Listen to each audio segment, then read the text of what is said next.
What is going on, guys? Kevin here to bring you a brand new video where today we're going to be doing day 19 of Horror October. Give it up for day 19.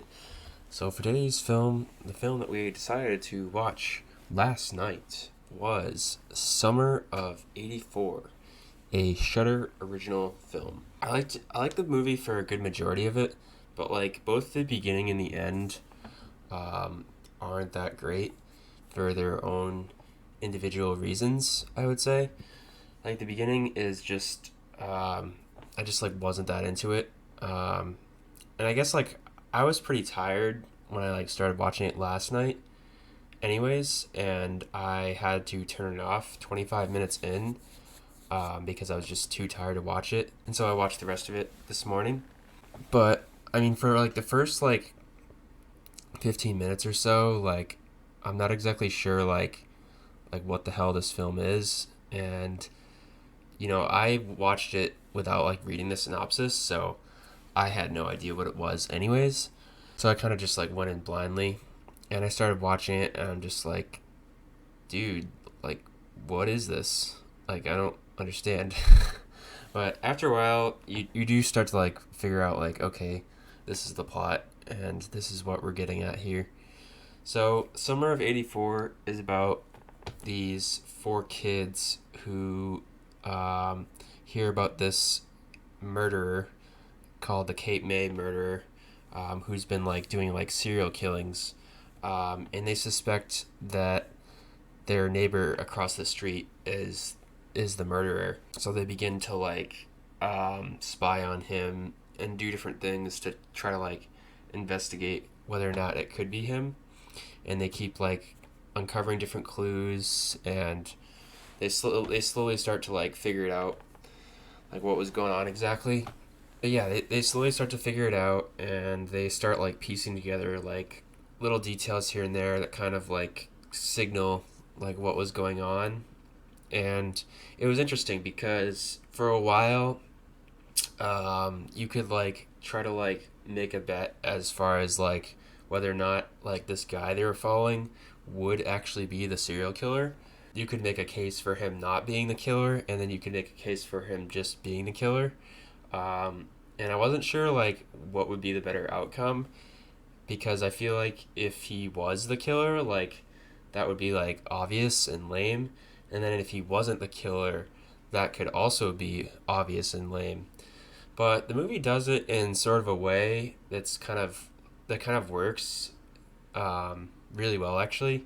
They make you think it's not him at first when like they confront him, and he like says like, "Oh well, this shirt was this person's," and then they were like, and then he was like, "Oh, that was my garden," and like he just like was saying like different things to like basically say he's not the killer.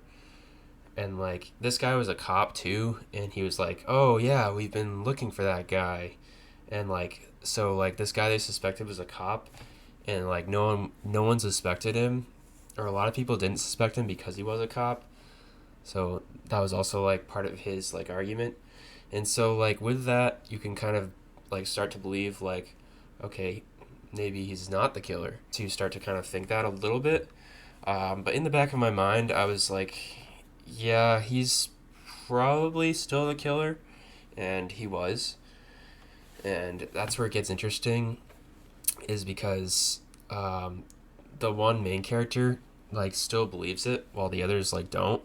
And like the one main character like goes on to like investigate it further, and eventually like finds out what was going on, and like discovers that he's the killer. So he discovers that it's him, and then he does like get it on video and like catch him, and now the police know that it is him who's the killer, even though this police officer who is the killer was like claiming it was someone else when it wasn't.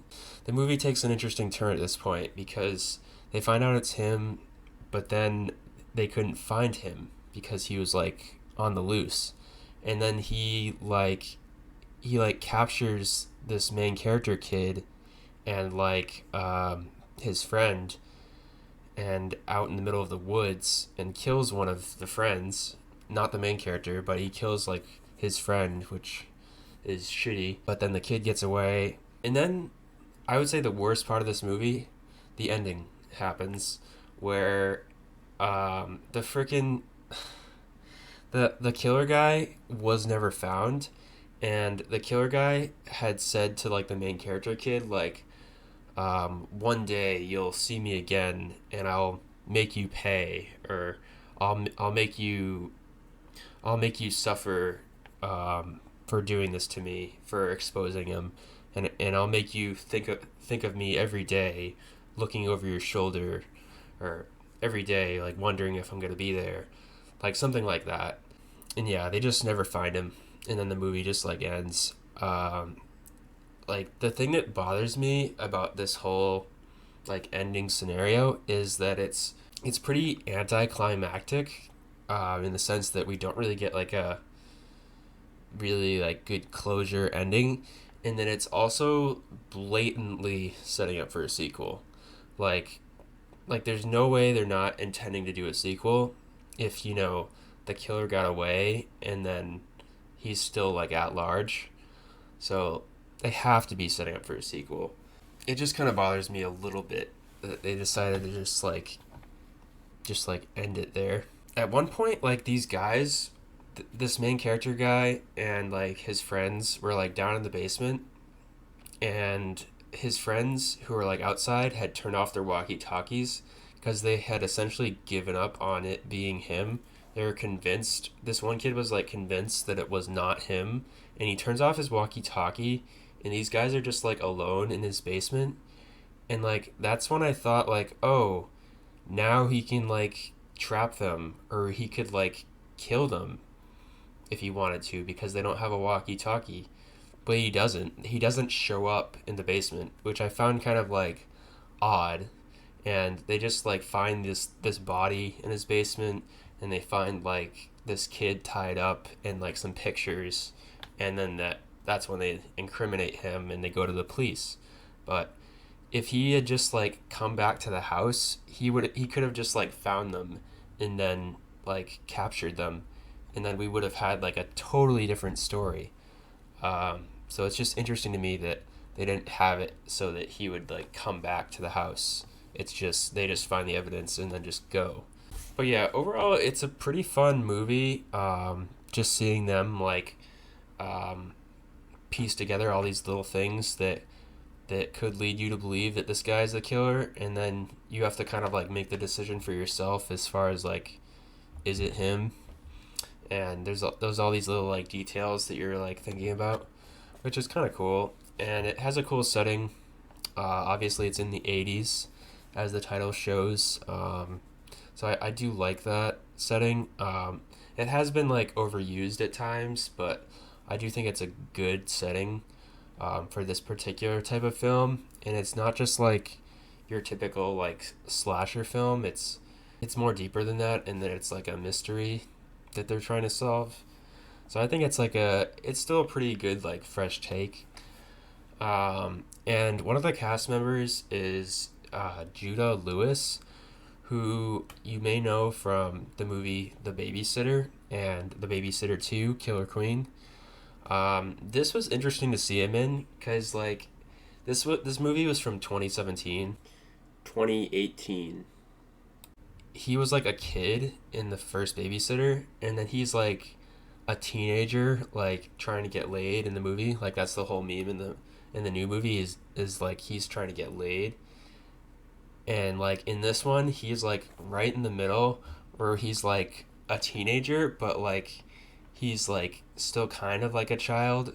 So like it was interesting to see that, like, and he like said like all these like immature things. So he was kind of like in that middle age where he was like had these like perverted thoughts, but wasn't like becoming an adult yet.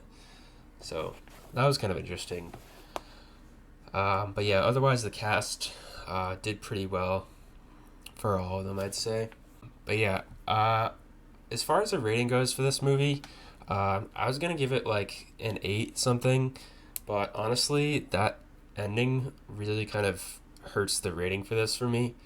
I think I'm gonna have to give it a 7.8 out of 10, just probably because of the ending. So yeah. I hope you guys have enjoyed this video, and be sure to subscribe to see more content. And I'll see you in the next one.